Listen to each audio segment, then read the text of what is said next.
Iran Israel మధ్య కాల్పుల విరమణ ఒప్పందం జరిగినట్లు అగ్రరాజ్యం అమెరికా అధ్యక్షుడు డొనాల్డ్ ట్రంప్ ప్రకటించడం దేశీయ స్టాక్ మార్కెట్లకు కలిసొచ్చింది. దీంతో ఈ రోజు ట్రేడింగ్ భారీ లాభాలతో ప్రారంభమైంది. సెన్సెక్స్ ఏకంగా 900 పాయింట్లకు పైగా ఎగబాకింది.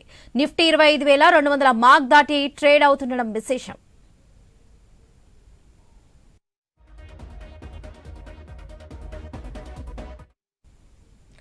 ఉదయం 9:30 సమయంలో సెన్సెక్స్ 930కి పైగా పాయింట్ల లాభంతో 82,827 పాయింట్ 49 వద్ద కొనసాగుతుంది. నిఫ్టీ 278 పాయింట్ల 95 పాయింట్ల లాభపడి 25,250 పాయింట్ 85 వద్ద ట్రేడ్ అవుతుంది. డాలర్తో పోల్చితే రూపాయి మారకం విలువ 68 పైసలు పెరిగి 86.10 వద్ద కొనసాగుతుంది.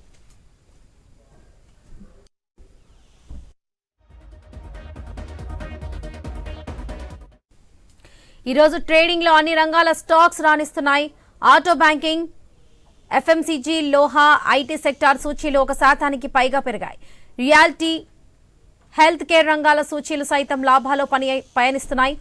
ట్రంప్ ప్రకటన ప్రభావంతో ముడి చమురు ధరలు కూడా దిగిరావడం గమనార్హం. గ్లోబల్ మార్కెట్లో బ్రెంట్ క్రూడ్ ధర 3.76% తగ్గి $68.79 పలుకుతుంది.